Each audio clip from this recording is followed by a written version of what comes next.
Welcome back to a brand new episode of Behind the Caution Tape. I'm your host, CrashLit, and to all the newest members of USC's alumni base, congratulations and on graduating. So fight on from everyone in the Trojan family, and welcome to being an alum.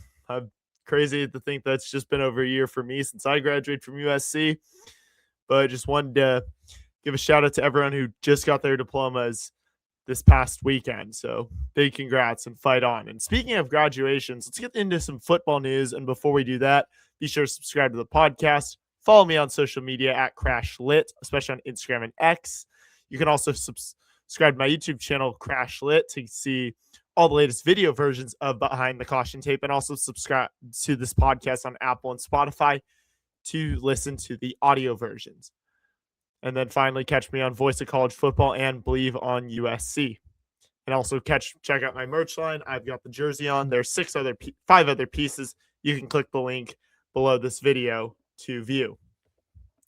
But we'll stay on the subject of graduation for a sec, but also transition slightly into football, where we talk congratulations to USC football and Marqise Lee for coming back to USC and finishing his degree. And he talked about how it was never really a focus for him until he had his daughters and just wanted to prove that he could finish what he started. So he found that he liked it and he thought that didn't think he would, but he just thought that he had to, go back and prove that he could do it. So he pulled it off and just ended up getting A's across the board, and he was asked to be the speaker at the student athlete commencement, and he delivered a great speech from everyone I talked to who got to hear it. So just really cool to see him do that and hear a bit of it. So just definitely go check that out if you get a chance. It's really cool. So big congrats to Marqise Lee. Now move into some other football news. USC got a big commitment this week over the weekend with Gavin Williams. Gavin Williams, the 4-star safety, has committed to USC. So big pickup for USC, and really just continuing to solidify and just shows the work that Chad Bowden is doing in the front office, and really just, continuing to solidify. And I think really there's going to be a lot there that's just so important for USC, especially with this pivotal year. And I think you're seeing it, especially defensively. I think you obviously have Chad Bowden, but even having Gary Patterson in there is really going to be a huge help as well to everyone. So I think to the team. So really just this year, like I've said before, is so pivotal for Riley. So he has to get it right. So just to see the momentum he's had now in the offseason is big. Even though it definitely doesn't necessarily translate to until we actually see wins on the field, it doesn't mean much, but it's just exciting to see the momentum nonetheless. And hopefully USC does continue hopefully USC can figure out how to leverage the situation with Notre Dame, as it sounds like the ACC is kind of sick of how Notre Dame has been treating them, and that pretty much the ACC is like, you got to pick lane. Either you're all in with us or we're kicking out all your basketball and all your Olympic sports. So Notre Dame might have to choose, and if that does happen to the Irish, USC could have some additional leverage in the rivalry, getting it on preferred terms. Because while it definitely is, the tradition of it being when it was, it definitely, I can see why I've started to come to see why USC wants it played earlier in the year. So hopefully they can get that resolved soon to keep this rivalry going and bring it back as soon as possible. Because like I said, I've seen it twice in the Coliseum when I was in college, and made sure to get that trip to South Bend this past season. So hopefully these teams can figure it out.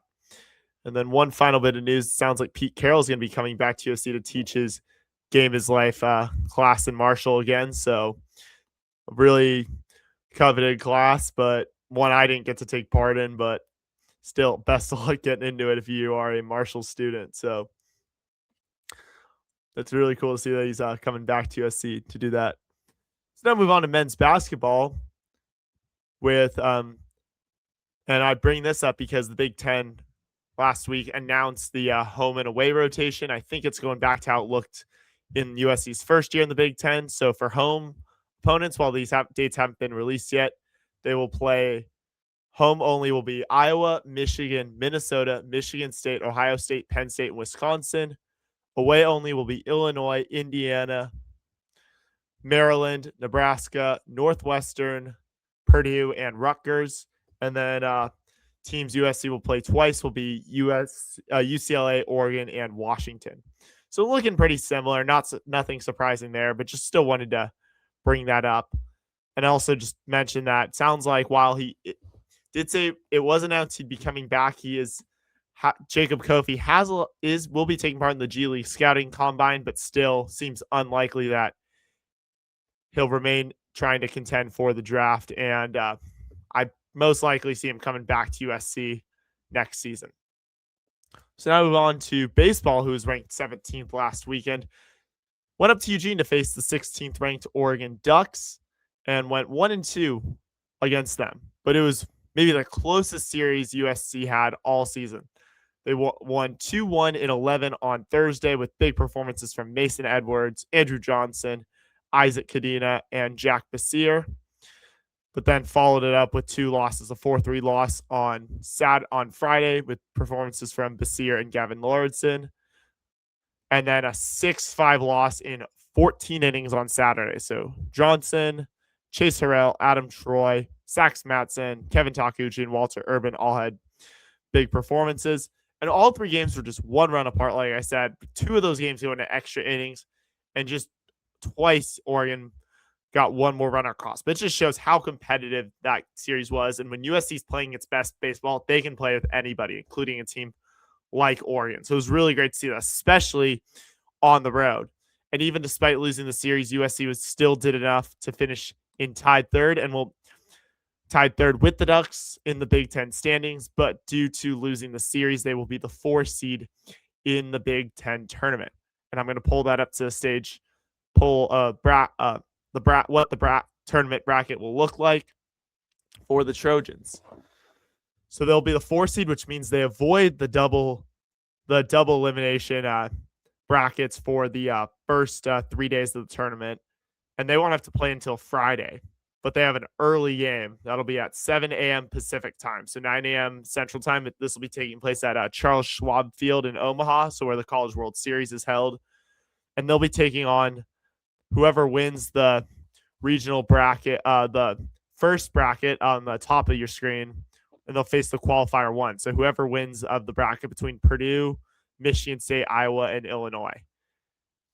Unfortunately, USC did sweep all Purdue, Iowa, and Illinois all at home this season. They did not play Michigan State. So USC does have some familiar teams they'll be having to face. They did not face Michigan State, but still, I think it's definitely a very favorable bracket. If they can beat that qualifier 1, they'll then have to take on the UCLA in the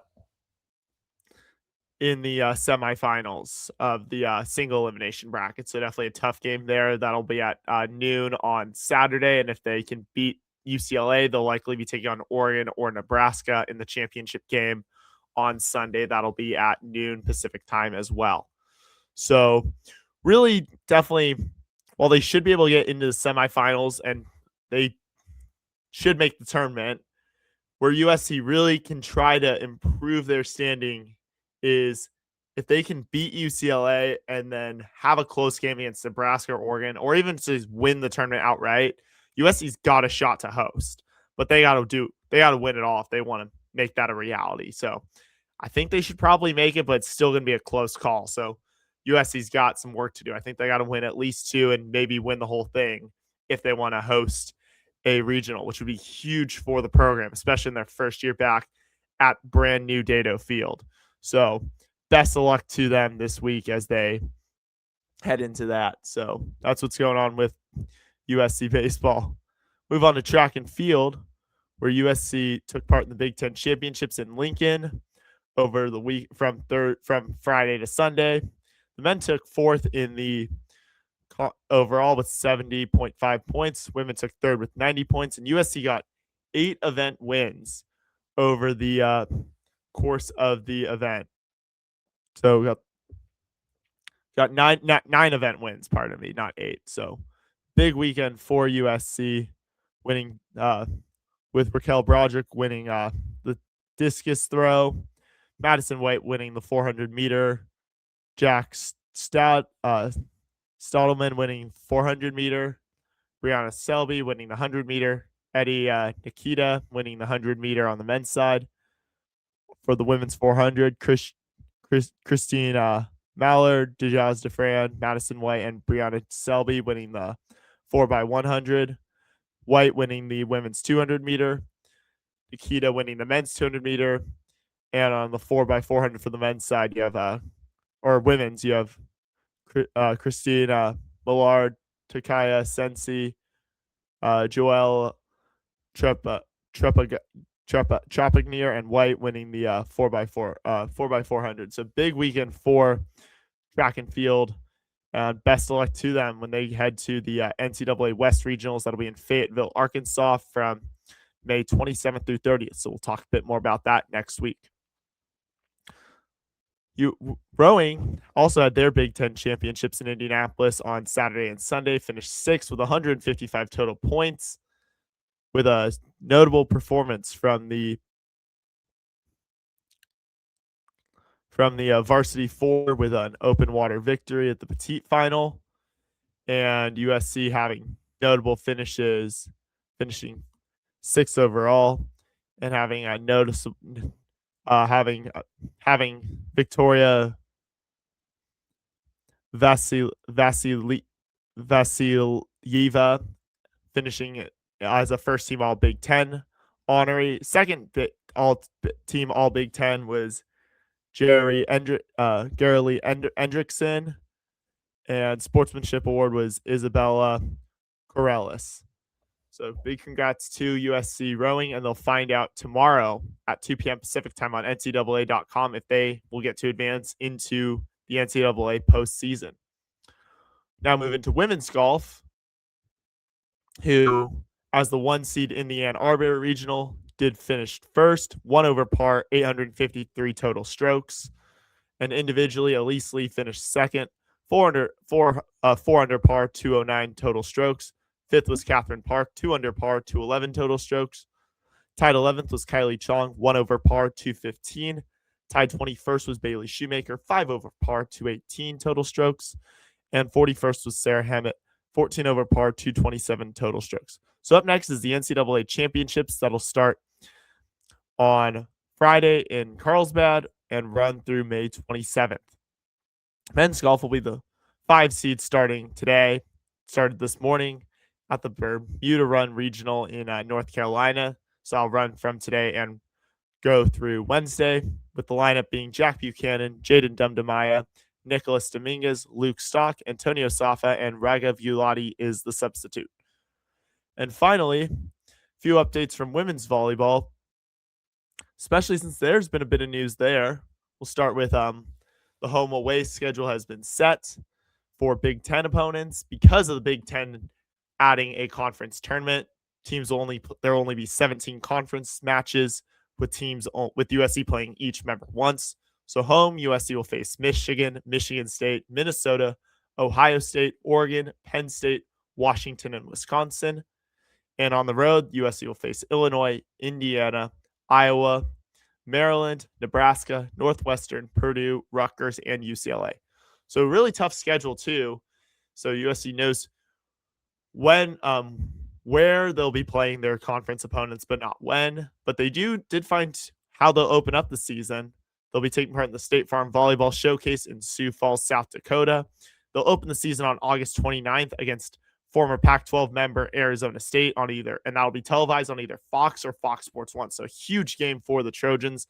And then the following day, on August 30th, they will face Creighton. So really exciting for USC to get those opportunities. But it's really going to be interesting to see this team while they came off definitely the best year of head coach Brad Keller's tenure. They will be without setter Reese Messer, who announced earlier over the weekend that she will be transferring to Kansas. So USC losing a huge member of their team last year. And especially with Allie Hazelwood, that really means one of the incoming freshmen is really going to have to step up and fill that void left by Messer, who was a really big part of this team last year. So we will see what happens, as right now, according to the current roster of everyone who's currently on camp, returning, as in like you were on the team last year, there are no setters. So while I think there are some freshmen who will definitely be coming in, it's definitely going to be tough to see this team without Messer, but wishing her the best of luck. So didn't get any questions this week, but be sure to always look out for a question box. I always post one every Sunday. And last week I didn't make it to anything since I've been on the road. So maybe hope it. Maybe I'm just an optimist because of how much I love USC and going to games. Maybe I was hoping there would be a way I could make it to the Big Ten baseball tournament in Omaha, but probably not going to happen given that I have to be in Nashville for work. So my record will remain at 49-18-1 on the school year and 360, 137, 1 all time. But if there's anything that I can somehow make it to, I'll find a way to be there, and I'll make sure to let y'all know about it. If I ever post a game day graphic, that means I will be there. So be on the lookout for that. And that's going to do it for us here this week on Behind the Caution Tape. Thank you again for tuning in. Be sure to subscribe to the podcast and subscribe to my YouTube channel for the video version. Also follow me on Instagram and X to see what I'm up to and what games I'll be hyping up. And I'll be watching it as much of this as I can whenever I'm not working. We'll see y'all next week. Congratulations to everybody who just finished and got their degree and diploma from the University of Southern California. I will see y'all next week. And of course, as always, fight on.